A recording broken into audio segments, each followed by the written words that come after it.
The San Antonio Spurs have a new point guard of the future, and well, he's not your typical point guard. Castle's been quiet after a double. Pretty. Castle is a special player. Stephon Castle might not have finished his college season with the craziest numbers, averaging only 11 points, 5 boards, and 3 assists per game, but he did so on an all-time great college team, and everything about his game is geared towards winning. Because before we even mention what he can do on the offensive side of the floor, as a 6'6" ball handler with strength, athleticism, and feel for the game, he's going to be one of the best perimeter defenders in the NBA from day one. Yes, he's that good. Now there's good defense, and then there's just cruel levels of defense. Stephon Castle, well, he reaches those cruel levels of defense at times. Like on this play where the ball gets swung to the wing, Castle closes out with quick feet. He shifts his hips perfectly on the spin before absorbing the bump, staying down, and then just engulfing the shot. Or how about on this play where he shuts off the initial driving angle so the guard gives the ball up in hopes of getting away from Castle with a screen,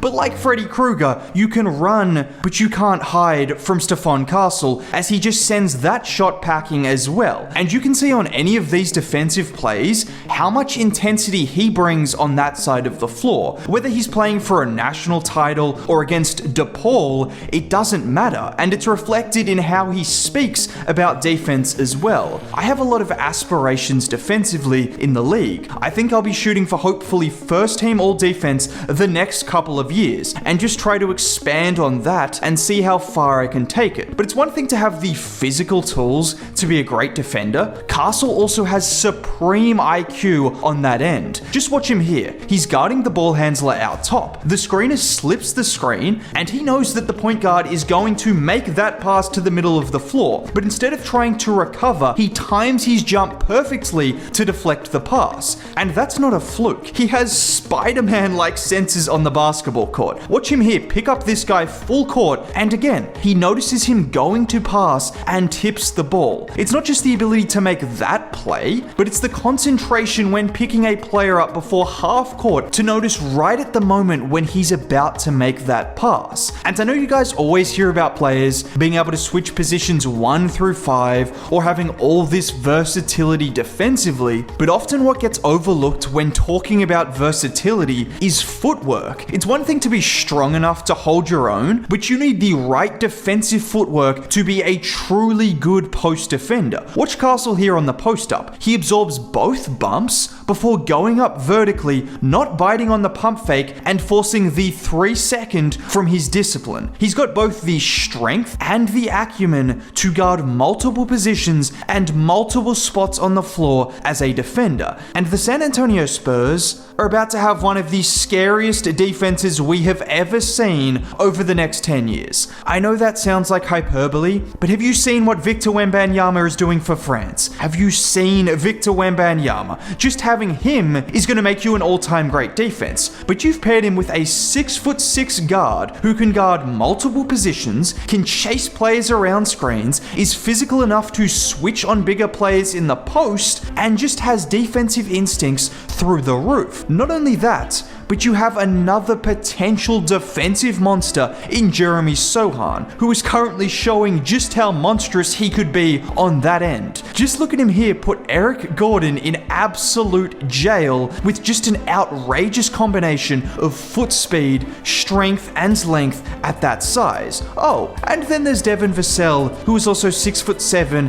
and entered the league known for his defense. Stephon Castle might just be the final piece of the Spurs' defensive blueprint, but that's just one side of the floor. When I say Stephon Castle isn't your average point guard, well, technically he wasn't the point guard for UConn. Not only has he stated his desired position is point guard, he also has the requisite skills for that. Oh, and he's also got a pretty good mentor in Chris Paul. The same Chris Paul that helped mold Shai Gilgeous-Alexander from a predominantly off-ball guard into one of the best creators in the NBA. Take a guess who Stephon Castle's favorite player is. Who would you say that you model your game after mostly in the NBA? Probably guys like Shai. And when I say he's got the skills, he wasn't a guy that ran a million pick and rolls in college or had the ball in his hands all the time, but it was his decision making that stood out. And I know for a fact Greg Popovich is on board with one aspect of that playmaking, which is his touch passing. Oh yeah,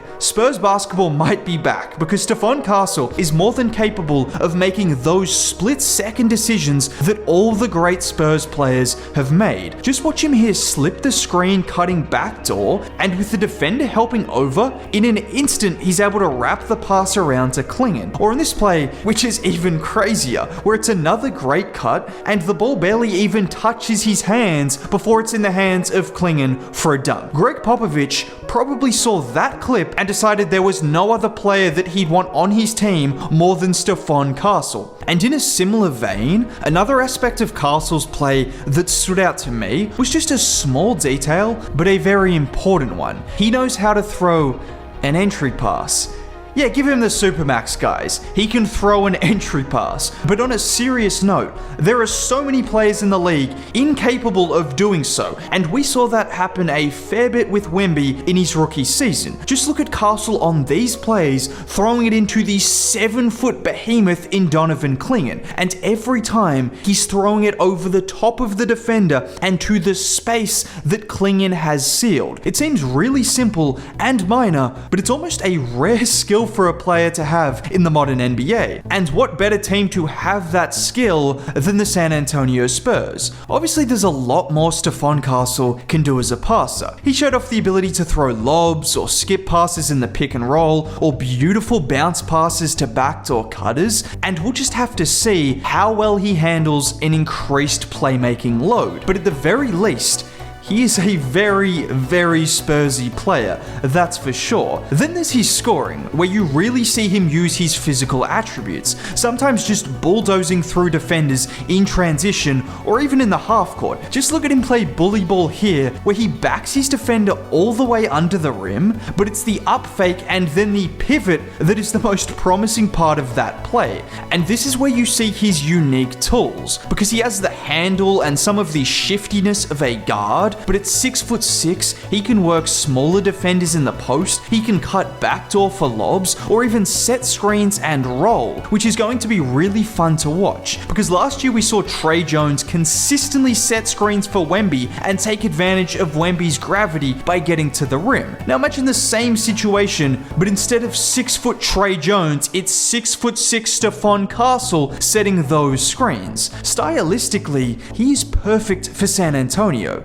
There's just one part of his game that isn't good to great already, and that's his shooting, but he's confident he can turn that around. I feel it was more of a confidence problem than a mechanical one. I think my jumper is fine mechanically. I've been shooting this way my entire life. It was just that this season, my jumper was off. And whilst I don't claim to be a mechanics expert, but aside from the slow release, I don't see a major problem with his shot. Now again, I'm not expecting anything outside of set shots in his first year or two, but I wouldn't completely rule out him developing into a good shooter, given the fact he shot 76% from the line in college. Generally speaking, if you're in that 75% and up range on decent volume, you're at the very least a threat from outside. And if he becomes even a decent three-point shooter, the Spurs have got themselves a serious player. Now, if you did make it all the way to the end of the video and want to see more content like this all throughout the off season and going forward, consider subscribing. It's free.